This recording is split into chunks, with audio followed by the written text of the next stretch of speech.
Ми сьогодні підемо у випуск у природу. Дивіться. Сумочка вже складена, все вже складено, плічник вже складений. І зараз ми вирушимо у просту маленьку подорож.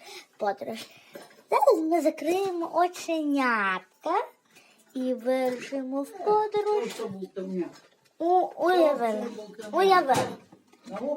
Уявили, так? Закриємо оченятка. Давайте ми тебе. Наприклад, світ на виворі. Там, каже, справжнє. Дивимося.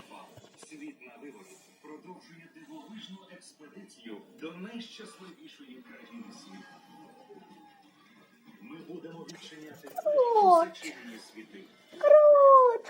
Коротше. Ми уявляємо, що це така берлога ведмедя. Уявляємо, що того типу немає. Це дерева величезні. Превеличезні.